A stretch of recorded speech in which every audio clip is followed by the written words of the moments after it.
stress, il faut le savoir, est un processus automatique, donc que vous ne pourrez pas contrôler. L'idéal, donc, l'impératif, je dirais, c'est d'identifier les signaux d'alarme pour savoir quand vous perdez le contrôle et quand vous êtes incapable de réagir correctement à une situation. Le cerveau limbique automatique est un très bon ami, mais uniquement dans certaines circonstances et pas dans les circonstances de trading, en fait. Ce qu'il vous faut donc, c'est arriver à percevoir la réalité pour éviter d'avoir des réactions inadéquates et souvent excessives. Excessives dans le sens que vous allez réagir un petit peu n'importe comment et un petit peu trop fort ou beaucoup trop fort. Ça, c'est pour éviter des situations plus ou moins graves. Alors, cette partie, je l'ai résumée en très peu de diapositives, mais c'est une partie extrêmement importante. Si vous n'arrivez pas à voir que vous êtes mené par vos sentiments, eh bien, là, vous avez de fortes chances de ne pas arriver à trader, en fait, correctement.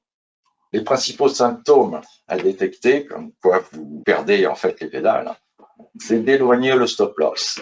Quand vous éloignez le stop loss, vous enlevez en fait la colonne qui maîtrisait votre risque. Le deuxième symptôme, c'est moyenner à la baisse. Si vous moyennez à la baisse, votre position va augmenter, augmenter, augmenter jusqu'au moment où ça va vous retomber sur la figure. Le troisième symptôme, c'est voir un élément technique majeur qui va contre, bien sûr, votre position, mais ne pas en tenir compte, en refuser les conséquences. C'est un petit peu la politique faire l'autruche. L'autre symptôme qui est très difficile et tout le monde a tendance à rentrer dans ce symptôme-là, c'est d'avoir envie de se battre. Avoir envie de se battre, ça, c'est souvent caractérisé par j'allume l'ordinateur, j'ai à peine le temps de voir le marché, que déjà je me dis il faut entrer à ce moment-là. C'est évidemment quelque chose qu'il faut éviter et à la limite vous fixez une limite de temps avant de pouvoir entrer sur le marché parce qu'il vous faut d'abord analyser le marché et ensuite il va vous falloir attendre que se présente une situation que vous maîtrisez, que vous savez comment traiter.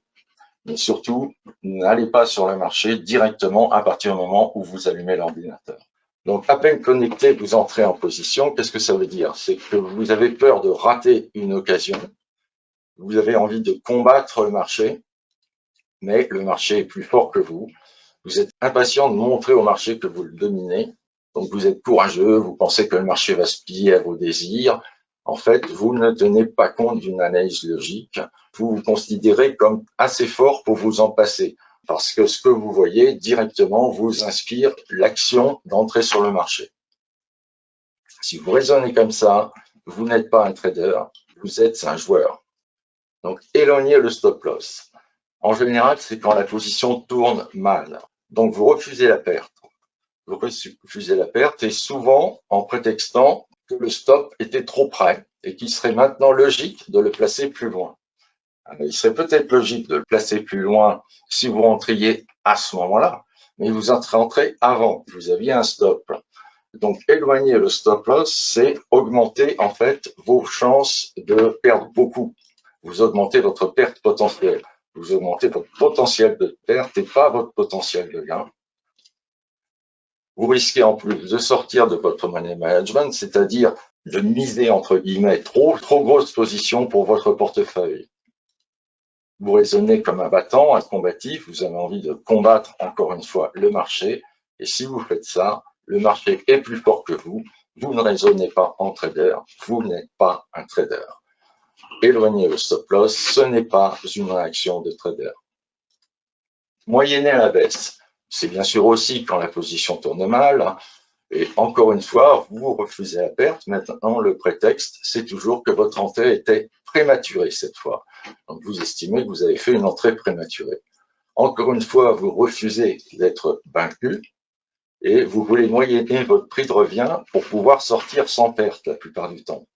C'est-à-dire que même si le marché revient dans votre sens, à partir du moment où vous avez effacé la perte, vous n'avez qu'une seule envie, c'est de sortir.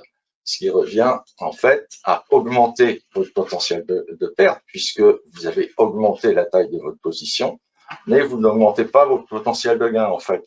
Dans la mesure où la plupart du temps vous sortirez quand vous serez à zéro, en gros, en étant très content, mais en fait vous n'avez plus de potentiel de gain. Alors, Pour bien comprendre moyenner à la baisse, je vais prendre un exemple. Mettons que vous achetez l'action A à 1000, mettons, une action A à 1000, et ça se passe mal. Vous voyez que les cours commencent à descendre. Ils descendent, ils descendent fortement, et puis ils atteignent, mettons, 700, et vous vous dites, bon, j'ai été rentré prématuré, je moyenne à la baisse, comme ça va me faire un prix de revient à 850, et j'ai effacé une partie de ma perte. Ce raisonnement est totalement faux. Si je vous dis, j'achète une action A à 1000 euros, elle descend à 700, j'achète aussi une action B à 700, c'est-à-dire une autre action, j'ai moyenné à la baisse. C'est idiot, puisque c'est pas la même action. Il n'y a pas de moyenne ici, mais c'est exactement le même cas, c'est-à-dire que vous avez deux trades différents. Un premier trade que vous avez engagé lors de votre première entrée, et un deuxième trade que vous avez engagé au moment où vous moyennez à la baisse. Ces deux trades ne se compensent pas. Il n'y a pas réellement de moyenne à la baisse. Vous avez toujours la perte potentielle sur votre première entrée sur le marché. Donc, vous n'effacez pas cette perte potentielle. Tout ce que vous faites, c'est engager un deuxième trade en priant, entre guillemets, en supposant que ce deuxième trade va être positif. Et vous voyez que c'est exactement la même chose que si vous achetiez une action différente, en fait. Ça revient au même exactement. Ce n'est pas vraiment une moyenne à la baisse, c'est un deuxième trade que vous engagez. Donc, en fait, vous improvisez la plupart du temps en faisant ça et vous abandonnez une discipline, la discipline, en fait. Vous prenez des libertés avec vos règles. Vous ne raisonnez pas en trader. Vous n'êtes pas un trader si vous moyennez à la baisse. Vous êtes un joueur. Maintenant, voir un élément technique majeur, une indication de marché qui vient contredire les raisons qui vous ont fait entrer sur le marché. Vous refusez d'en tenir compte parce que vous êtes fier. Vous n'admettez pas que votre plan de trade soit bafoué, qu'il ne vaille maintenant plus rien, qu'il soit invalidé. Alors, vous vous accrochez à votre analyse, bien qu'elle soit invalidée, parce que vous êtes pugnace. Pugnace qui est une qualité théoriquement dans la vie. Alors, le pire, c'est si vous avez rendu votre trade public. Pour un forum, par exemple, vous voulez être populaire et qu'on vous admire. Donc, vous allez rester sur cette position, malgré qu'un élément technique soit venu contredire les raisons qui vous ont fait entrer dans le marché.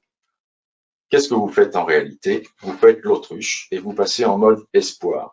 C'est-à-dire, prions pour que ça se passe bien, et on n'en sait rien, et on n'a plus aucune raison technique de savoir si ça va bien se passer ou mal se passer. On ne sait pas comment le traiter.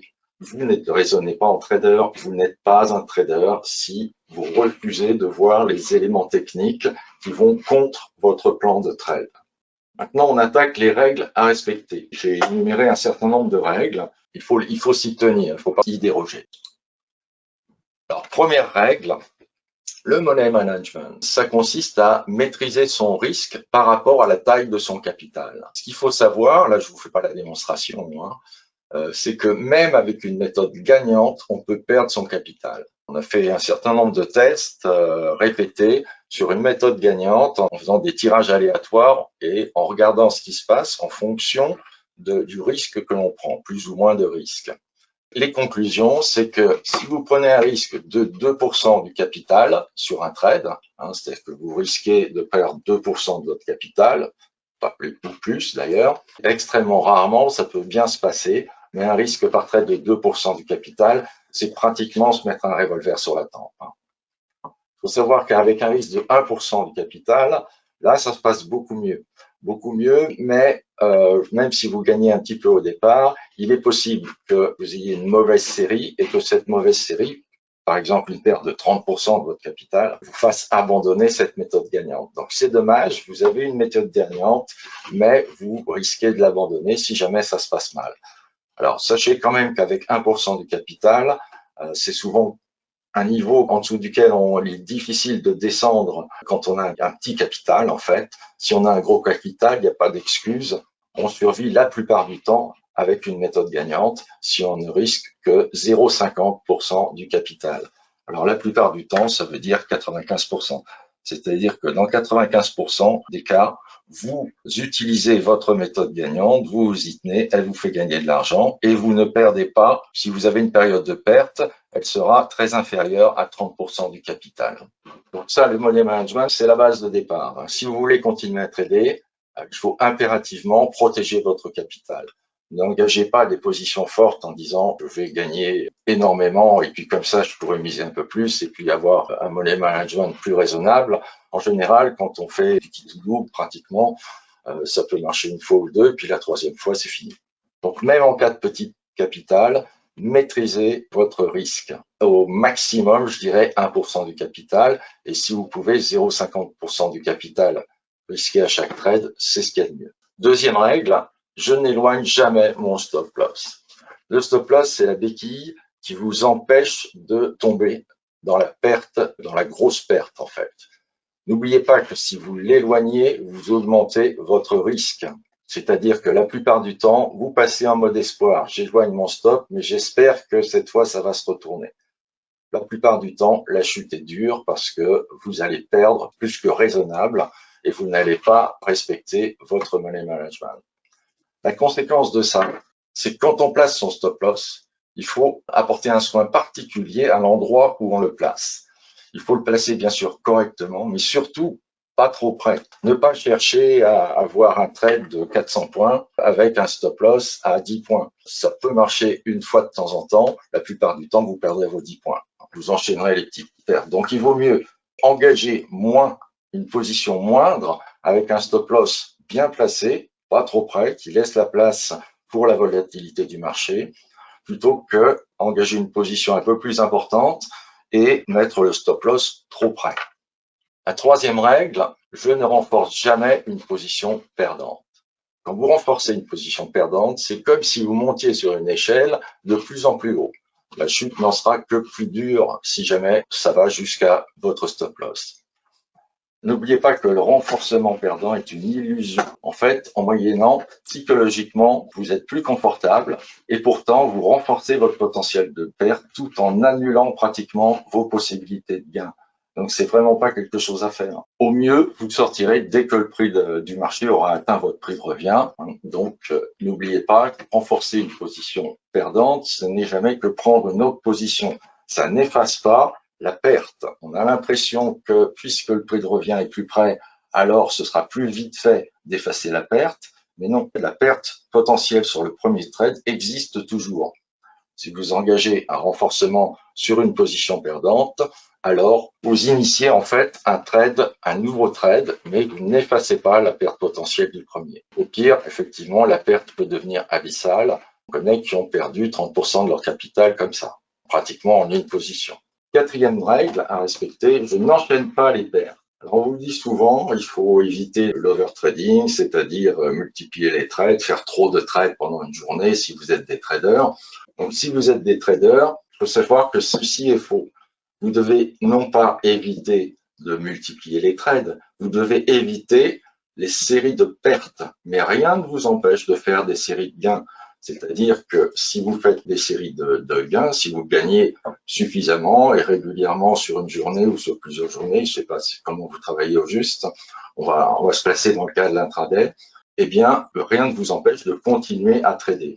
Alors moi, personnellement, comment je fonctionne sur l'intraday, j'ai droit à 2 pertes maximum par demi-journée, c'est-à-dire maximum 2 pertes le matin, maximum 2 pertes l'après-midi, avec une limitation autre, c'est-à-dire que j'ai droit à 3 pertes maximum dans la journée. 3 pertes maximum, c'est-à-dire si je fais 2 pertes le matin, je n'ai plus droit qu'à une perte l'après-midi. Si je fais une perte l'après-midi, j'arrête de trader. Si je fais 2 pertes le matin, j'arrête de trader le matin, j'attends l'après-midi et là, j'ai une seule chance. Et si je fais une perte, stop. Par contre, j'ai droit à un nombre illimité de gains. C'est-à-dire que je ne vais pas m'arrêter si j'ai 5 trades gagnants. Si j'ai 5 trades gagnants et 2 trades perdants, je ne vais pas m'arrêter. Si j'ai 10 trades gagnants et 3 perdants, là, je m'arrête. C'est-à-dire que c'est le nombre de trades perdants qui fait arrêter la journée. Ce n'est pas le nombre de trades gagnants. Cinquième règle, utilisez des stratégies simples. Ne vous compliquez pas les choses. Ne mettez pas 50 indicateurs. Il faut que ces stratégies, vous les jugiez efficaces. Il faut qu'il y en ait peu parce que penser à trader avec plusieurs stratégies, c'est difficile. Trop de stratégies, ça devient impossible. On passe à côté de la plupart du temps des signaux intéressants. Donc des stratégies simples, efficaces, peu nombreuses. Et surtout des stratégies que vous comprenez. C'est-à-dire, n'appliquez pas des recettes de cuisine. Le trading, c'est pas suivre des recettes. Non, c'est maîtriser certaines configurations de marché et savoir comment les utiliser et comment réagir à tout ce qui peut se passer sur ces configurations de marché. Il faut savoir que les traders qui ont lu trop de livres, ça leur complique un petit peu les choses dans la tête parce qu'ils essayent de tout mélanger, de prendre un truc à droite, un truc à gauche, de monter X stratégies. Ils ont l'impression qu'ils auront beaucoup plus d'éléments, que ce sera beaucoup plus sûr parce qu'ils auront plein d'éléments pour valider l'entrée sur le marché ou la sortie. En fait, ce sont des usines à gaz qui se révèlent de toute façon inefficaces sur la durée. C'est un petit peu comme si en cuisine, vous prenez tout un tas de très bons ingrédients et puis vous les mélangez totalement au hasard. Il est rare que vous ayez un bon plat à la sortie. En bourse, c'est pareil. Si vous mélangez des stratégies, si vous prenez des bouts de stratégie à droite, à gauche, vous montez une usine à gaz, vous aurez très rarement une méthode efficace, tout comme on aurait si on mélangeait les ingrédients en cuisine très rare au hasard, très rarement quelque chose de bon. Alors par contre, il faut rester dans ce domaine, si ne pas lire assez conduit à l'échec, trop lire peut conduire à un état de paralysie en fait. Vous ne savez pas quel type d'indication il faut suivre. Donc restez sur des stratégies simples. Vous pouvez, à partir de certains livres par exemple, déterminer cette stratégie-là me convient, je la comprends. Donc je la comprends, je vais l'utiliser. Dans un autre livre, vous trouvez une stratégie qui vous convient, que vous comprenez, toujours comprendre ce qui se passe, ne pas appliquer des recettes. Eh bien, vous prenez également cette autre stratégie, donc cette stratégie sur une autre configuration.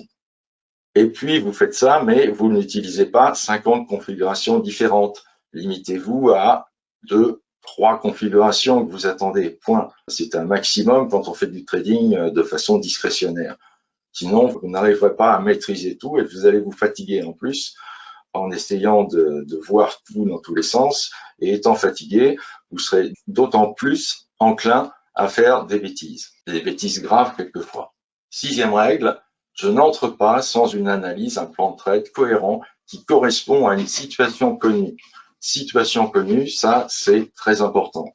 C'est-à-dire qu'on ne rentre pas sur une impression déjà vue, sur une impulsion parce que le marché est en train de se déplacer fort, vous avez envie de rentrer dans le mouvement, vous avez peur de rater le mouvement. Rater un mouvement, ça arrive et c'est pas un drame parce qu'il y aura un autre mouvement plus tard.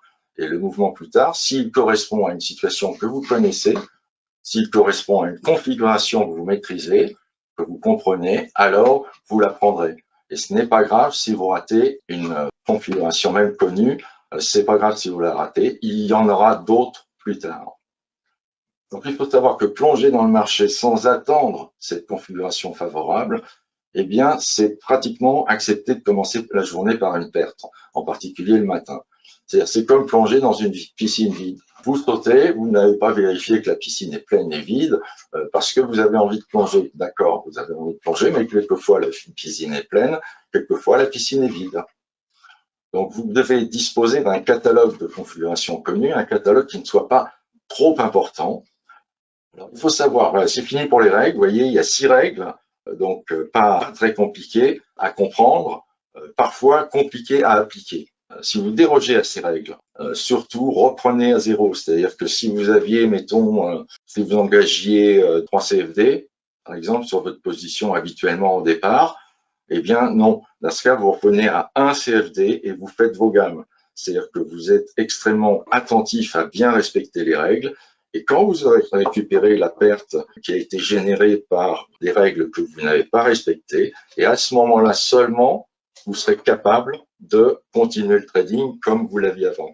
Il faut refaire ces gammes avec une exposition minimale. C'est une sorte de punition, si vous voulez, mais c'est pas vraiment une punition. C'est une nécessité pour que reviennent en tête les bons réflexes. Et quand on essaye de faire revenir en tête les bons réflexes, c'est qu'on a eu des mauvais réflexes, Donc, il faut engager le minimum possible de taille de position. Ça, c'est une règle qui est intéressante à suivre puisque ça vous évite en fait aussi de déroger aux règles. Vous savez que si vous dérogez aux règles, alors vous serez entre guillemets puni parce qu'il vous faudra refaire vos gammes. Donc ça, c'est quelque chose qui engage également à respecter les règles. Alors, parmi les raisons de perdre en trading, une des plus courantes est l'absence de méthode performante. Alors, il y a une étude qui a été faite sur 100 000 comptes de particuliers et qui dit que en fait, 64% des trades clôturés sont des trades gagnants. Ça veut dire que les clients en particulier ont apparemment su profiter des meilleures opportunités de trading puisque 64% du temps, ils sortent gagnants. En fait, la solution, et qu'on trouve fréquemment sur Internet, souvent on vous dit ça, est de prendre ces gains très rapidement pour avoir un taux de réussite très supérieur à 50%. On vous dit comme ça c'est fait et puis petit à petit vous faites votre nid. Ok, alors ça, c'est donc ce qu'on trouve assez fréquemment malheureusement sur Internet, surtout dans les formations payantes la plupart du temps. Et quand vous entendez quelque chose comme ça, attention, arnaque. Parce que la contrepartie de cette technique fait que si vous prenez vos positions rapidement, en fait, vous êtes obligé de mettre votre stop à un niveau, à une distance supérieure à votre objectif. Sinon, si vous le mettez à une distance équivalente, là, vous êtes à peu près sûr de perdre.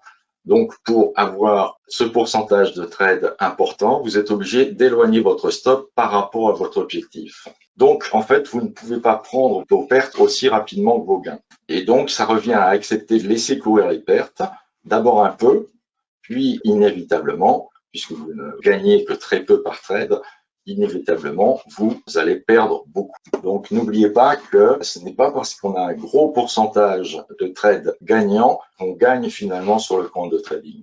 Ce qu'il faut, c'est vraiment avoir une configuration ou plusieurs configurations que vous reconnaissez et que vous avez étudiées et que vous êtes capable de traiter correctement. Alors maintenant, je vous pose une question, mais c'est une question que vous êtes sûrement posée déjà. Quel est mon marché de prédilection? Alors, ça peut être les indices, ça peut être des matières premières, des monnaies, des cryptos ou autres. Vous avez sûrement une préférence dans toute cette liste, en fait. Mais vous êtes-vous posé la question, pourquoi est-ce que je préfère, mettons, le DAX? Pourquoi est-ce que je préfère le DAX? Alors, la plupart du temps, sur le DAX, la réponse est les mouvements sont importants, le spread est petit. C'est exact, oui, mais ça, c'est une caractéristique de marché. Ce n'est pas une raison vraiment importante que due à une étude de marché. Par exemple, si vous tradez les tendances, il faut essayer de voir quelles sont les heures de départ intéressantes. Est-ce que vous savez quelles sont les heures de départ intéressantes sur le DAX? Est-ce que vous savez quels sont les jours qui sont plus favorables au départ en tendance? Est-ce que vous savez quelle est la portée habituelle des tendances? C'est-à-dire, par exemple, combien de points elles donnent en moyenne le lundi, le mardi, le mercredi, etc. Donc, quel est le pourcentage de trades qui sont jouables correctement avec cette configuration sur le DAX? Donc, cette configuration, c'est le trading de tendance. Et à quelle distance placer le stop pour ne pas se faire sortir sur la majorité des tendances? Donc ça nécessite une étude de l'historique, voir un petit peu et noter bien sûr sur un tableau par exemple, quels sont les jours de tendance, comment sont les tendances, est-ce qu'elles sont grandes, petites, etc. Sur les bonnes tendances, les gains potentiels qui sont très importants pour vous, comment placer, à quelle distance en général faut-il placer le stop pour garder le maximum de trades très gagnants, à quelle distance dois-je placer le stop pour ne pas me faire sortir sur ces tendances qui sont très intéressantes. Donc ça, ce sont des questions que vous devez vous poser quand vous dites « je préfère trader le DAX ». Pourquoi? Parce que je le connais, parce que je sais ce que je vais trader dessus, je vais trader les tendances, et parce que je sais quelles sont les caractéristiques des tendances sur le DAX et comment donc je dois les suivre et les traiter. C'est ça, en fait, connaître un marché. Donc, connaître un marché sur lequel on travaille, ce n'est pas simplement se dire « oui, c'est bien parce qu'il y a des tendances, il y a du mouvement et il y a un spread petit ». Non, ça nécessite une étude complémentaire pour savoir si ce marché est réellement intéressant pour trader les tendances avec votre méthode. Donc oui, effectivement, souvent, la plupart du temps, les gens ne se posent pas ce type de questions. Ils ne regardent pas ce qui s'est passé et ils ne regardent pas la façon intéressante de trader les tendances, par exemple, sur le DAX ou le DO, etc. Est-ce que l'un est plus favorable que l'autre? Est-ce qu'il faut le faire sur le CAC? Ou est-ce que sur le CAC, il faut trader les ranges parce que ça donne beaucoup plus de choses intéressantes avec l'achat des supports, la vente des résistances? Tout ça, ça doit être une étude préalable. Il ne faut pas se lancer sur un marché sans le connaître. Posez-vous la question, ai-je pris la peine de réellement étudier le marché que je trade? Sinon, étudiez-le. Bon, on en a fini pour la première partie, la partie un petit peu difficile que j'ai traitée rapidement, mais sur laquelle il vous faut revenir et en particulier, éventuellement, utiliser le PowerPoint complet pour un petit peu plus poser les choses et approfondir tout ce qu'on a vu. Je commence sur un exemple d'une technique possible de trading des tendances. Le principe, c'est d'avoir quand même un certain nombre de points de repère. Pratiquement aucune technique, aucune méthode ne peut se passer du tracé des supports à résistance. Donc ça doit être un préalable pratiquement à toute séance de trading, essayer de trouver où sont les supports, où sont les résistances, et donc quels objectifs ou quels niveaux vont constituer un obstacle au développement des cours. Alors là, on a l'impression qu'il y en a plein des résistances, mais si vous regardez, elles sont relativement espacées, c'est-à-dire qu'il ne faut pas mettre des résistances tous les 30 points. Je vous ai pas dit. Là, pour avoir un exemple qui ne coïncide pas avec ce que vous tradez d'habitude, l'essentiel des graphes seront sur le café, parce que je pense pas que vous le tradiez d'habitude. C'est un marché très intéressant, mais réservé quand même aux comptes suffisamment fournis, je dirais, parce que ça va très vite. Vous avez, en général, on vise à peu près 400-500 points. Et les stops sont aux alentours de 150, 175 points. Donc, il faut vraiment avoir quand même les reins solides. Alors, il peut y avoir des trades de 700-800 points aussi. Donc ici, le plus important, c'est ne pas tracer trop de lignes. Ne pas tracer de lignes trop anciennes. Les lignes très anciennes, sauf les plus hauts absolus ou les plus bas absolus, ne sont en général plus regardées. Il faut regarder quand même quelque chose de relativement récent puisque vous allez trader sur une durée relativement courte en fait. Donc première chose, de toute façon, quelle que soit la méthode, tracez les supports à résistance. Ensuite, utilisez éventuellement des points de repère. Donc là, je vous dis un petit peu comment je fais sur ce type de trading. Les points de repère sont toujours les mêmes, il y en a 3. Il y a la moyenne mobile 20, vous voyez en rouge ici. La moyenne mobile exponentielle 150, c'est celle en bleu là. Et le retracement 90, qui est un indicateur que vous trouvez aussi sur la NanoTrader. Donc, c'est un indicateur qui vous donne le milieu des 90 dernières bougies. C'est-à-dire que là, par exemple, c'est le milieu entre le plus haut qu'on a trouvé ici et le plus bas qu'on a ici. En gros, c'est un retracement de 50% du mouvement récent. Alors ça me sert pour déterminer une zone que j'appelle la zone neutre, qui est la zone autour du retracement 90 et de la moyenne mobile exponentielle 150. Ça me sert à distinguer une tendance où les cours s'éloignent globalement de la zone neutre et une correction où les cours rejoignent la zone neutre ou bien où la zone neutre rejoint les cours. Le retracement 90, c'est quelque chose d'intéressant parce que là, vous voyez, les cours se situent au-dessus. Donc, globalement, on est toujours en tendance haussière. On est au-dessus des 50%. Et là, vous voyez le retracement 90 qui passe au-dessus des cours. C'est plutôt aussi les cours qui passent en dessous. Et vous voyez que ça peut constituer, cette zone des 50% de mouvement peut constituer une zone de résistance ou une zone de support.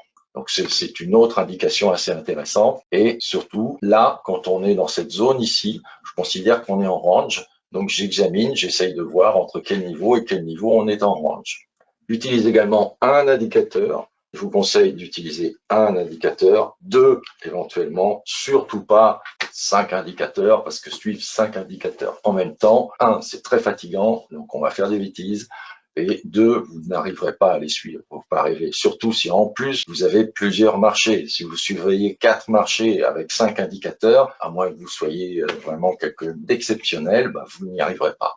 Donc moi j'utilise la stochastique pondérée moyen terme, qui est disponible aussi sur la NanoTrader. La stochastique pondérée moyen terme, qui est le rouge ici. C'est une compilation des 4 stochastiques, le vert, le rouge, le jaune et le bleu. Donc 4 stochastiques qui, pondérés, n'en forment plus qu'une seule, qui est donc le rouge ici.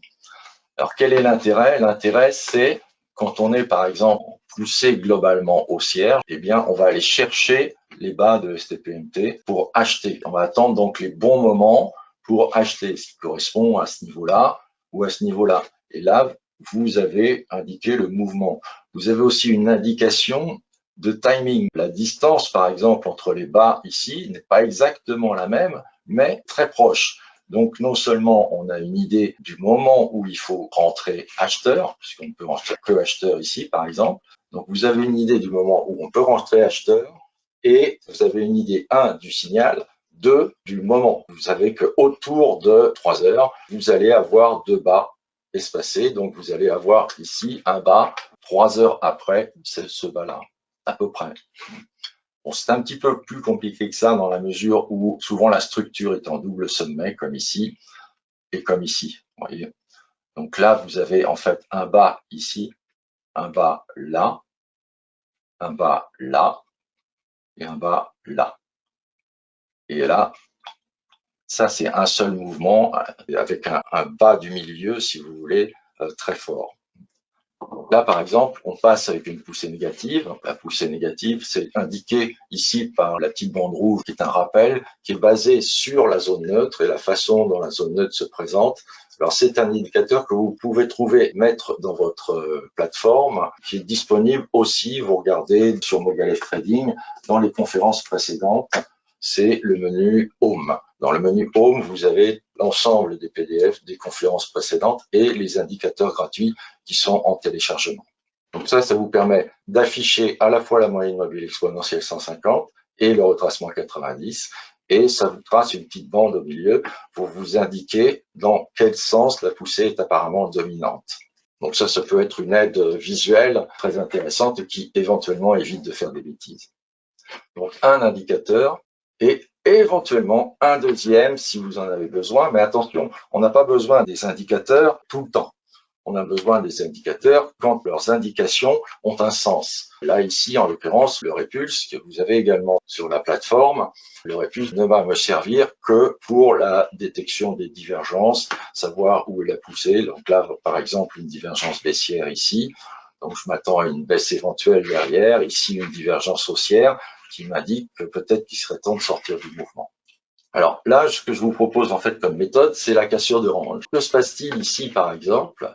Nous avons une action-réaction, c'est-à-dire qu'on va dans un sens et on est immédiatement contré, et ça se détache par rapport au cours. Ça, c'est une statistique, hein, tout bêtement. On était dans un range ici, on a une sortie baissière avec la moyenne mobile 20 en général qui accompagne cette sortie. On a un refus en fait de revenir dans la zone neutre. En plus, on a une divergence de répulse, mais ça, tout simplement, cette cassure suffit, cette cassure à ce moment-là, point d'entrée. Donc ça, c'est une des façons de déterminer un point d'entrée sur le range. Alors, vous avez ici une sortie plus classique que celle qu'on a vue précédemment, avec possibilité d'entrée à peu près à ce niveau-là. En réalité, là, c'est un petit peu juste parce qu'on est vraiment encore sur une zone de résistance potentielle. C'est un petit peu plus confortable de rentrer légèrement après. Mais maintenant, on peut rentrer directement sur la cassure de range éventuellement. Hein. Ce qu'il faut qu'il se passe pour déterminer que c'est un range et qu'on est en train de faire une cassure, c'est que la moyenne mobile 20 soit proche du milieu du range. Et là, vous savez que vous êtes en range probablement. Et qu'elle se retourne pratiquement à la hausse au moment où vous allez acheter, en même temps que le signal d'achat. Alors, pour le mouvement lui-même, comment gérer? Remarquez ici la vitesse globale et remarquez qu'on a une accélération. On verra ça un peu plus tard. Là, le marché est contré. Donc, a priori, sur cette bougie, c'est vraiment un gros obstacle qui s'est présenté, en l'occurrence probablement les 24 000. Et puis, vous avez derrière quand même des acheteurs qui vont continuer à essayer de grappiller, de rentrer dans le mouvement. Souvent, n'essayez pas de rentrer dans le mouvement sur ces structures-là, parce que ce sont des structures de fin de mouvement, et ça, c'est ce qu'on appelle une patate chaude, c'est-à-dire qu'à ce moment-là, eh bien, c'est une patate chaude et tout le monde essaye de se refiler et tout le monde se brûle et ça entraîne un retournement des cours ou bien une stagnation. Vous avez également la notion de range avec refus de MM20, c'est-à-dire que, vous voyez, dans le range ici, les cours passent au-dessus de la MM20, en dessous, au-dessus et pas en dessous, très très peu. C'est-à-dire que là, cette fois, on ne va pas chercher le bas du range, mais on reste sur le haut de range juste avant de casser. Alors, qu'est-ce que ça veut dire? En fait, c'est que l'équilibre n'est plus parfait, comme dans un range. Dans un range, c'est un équilibre parfait entre les acheteurs et les vendeurs, avec des niveaux à peu près déterminés. Et là, l'équilibre n'est plus parfait parce qu'il n'y a plus personne qui veut vendre, pas assez de gens qui veulent vendre ou qui ont vendu à ce niveau-là pour faire baisser les cours, pour leur faire rattraper le bas du range. Et à partir de ce moment-là, si jamais il y a une cassure derrière, alors là, c'est intéressant de suivre cette cassure. Donc là, je vous ai montré trois petites structures sur la façon de traiter les sorties de range, qui sont souvent des débuts de tendance plus ou moins grandes suivant le marché que vous connaissez. Donc vous savez à quel type de tendance, quelle longueur de tendance, quelle profondeur de tendance ce marché spécifiquement est disposé à donner habituellement. D'où l'intérêt. Maintenant, il faut comprendre que la sortie, c'est hyper important. Bien acheter, c'est bien. Bien vendre, c'est pratiquement mieux. Faut oublier que si vous n'avez pas vendu, vous n'avez pas gagné. Ça ne veut pas dire qu'il faut se précipiter à vendre, hein, souvenez-vous, avec un bénéfice minime en essayant d'avoir un pourcentage de trade gagnant très important. C'est pas forcément ça qui va vous faire gagner de l'argent.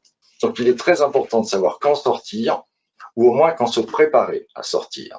Sachant que d'une manière générale, quand on trade les tendances, il faut essayer de rester dans le trade le plus possible. Moi, j'avais une méthode, entre guillemets, quand j'ai commencé à trader, c'est-à-dire que quand j'étais en position, je tradais les tendances, je n'arrêtais pas de me répéter, tiens la position, tiens la position, tiens la position, pour ne pas oublier que c'est tenir la position qui va me faire gagner de l'argent dans les tendances. Maintenant, je vais vous montrer quelques exemples de structures favorables à une bonne sortie. Alors, on a déjà traité de l'action-réaction. Donc là, vous l'avez directement. Là, vous voyez le mouvement baissier, une grande bougie noire est contrée immédiatement. Là, le contre se fait en deux bougies. C'est mieux quand c'est contré en une seule bougie, mais là, le contre se fait en deux bougies. Donc, on a une action baissière, une réaction haussière. Et ça, souvent, ça vous indique la présence ici d'un support, par exemple. Vous retrouvez à peu près ce type de structure ici aussi, qui vous indique la présence d'une résistance ici en l'occurrence. Donc l'action-réaction, c'est quelque chose que l'on doit surveiller. Quand vous voyez une action-réaction, il faut impérativement l'interpréter comme étant la présence d'un support ou d'une résistance. L'accélération éventuelle de fin de mouvement. Une accélération de fin de mouvement, ça veut dire qu'il y a un déséquilibre cette fois entre les gens qui sont acheteurs et les gens qui sont vendeurs. Ici, en l'occurrence, une majorité est en position vendeuse et il y a une minorité de gens qui veulent encore acheter. Ce qui fait qu'on a une accélération parce que les gens qui veulent vendre sont obligés d'aller chercher plus loin, plus vite, ceux qui sont disposés à acheter. Ce type d'accélération, ça traduit un déséquilibre de marché. Et ce déséquilibre fait que tous ceux qui sont vendeurs, c'est-à-dire qui sont en position de vendeurs déjà, comme ils gagnent beaucoup, vont commencer à se racheter. Et comme ils sont beaucoup, souvent, eh bien, ça entraîne des réactions en chaîne et ils commencent à se racheter en masse et c'est la fin du mouvement éventuel. Donc, quand vous voyez une action-réaction ou une forte accélération, comme on voit ici, alors c'est important de penser à sortir. En ce qui concerne un indicateur, cette fois, quelquefois, la stochastique pondérée moyen terme présente ce type de structure, c'est-à-dire la situation est globalement baissière et tout d'un coup, vous voyez, à ce niveau-là, vous avez une conjonction complète, c'est-à-dire que à la fois la STPMT et toutes les composantes de la STPMT sont à un niveau très proche de zéro, toutes ensemble. Ça, c'est une indication la plupart du temps de fin de mouvement. Donc, quand vous avez ça, là, si vous l'avez à ce niveau-là, vous allez sortir sur cette bougie noire. C'est quand même une indication très intéressante d'un moment où il faut penser à prendre ses bénéfices. Une autre indication que vous pouvez avoir, c'est la plus grande bougie du mouvement. Bougie qui est nettement plus grande que l'ensemble des bougies. Alors, je ne parle pas de la bougie de départ. La bougie de départ peut être très importante. Je parle des bougies qui ont accompagné le mouvement. Vous voyez, globalement, la taille des bougies est assez peu importante et tout d'un coup, vous avez une grande bougie haussière. Je vous dirais pas, il faut vendre au moment où on a une grande bougie. Là, ça semble parfait, mais plutôt, on resserre un maximum le stop quand on a une grande bougie comme ça, de manière à ce que si ça continue, s'il y a une accélération, on ne sait pas pourquoi, eh bien, on reste dans le trade. Par contre, si la grande bougie dénote effectivement un bon moment de sortie, eh bien, on va sortir assez rapidement. On va certes perdre un petit peu par rapport au plus haut, mais on est prêt, quand on voit une grande bougie, on est prêt à prendre les bénéfices parce que c'est une indication très possible de fin de mouvement. On arrive à la fin. Donc, en conclusion, n'oubliez pas que la priorité des priorités, c'est de connaître ses faiblesses, c'est-à-dire savoir quand on stresse, savoir les détecter, donc savoir se dire oh mince, là, je suis en train de perdre le contrôle. C'est pas ma réflexion qui me fait agir, ce sont mes instincts de survie ou de combat.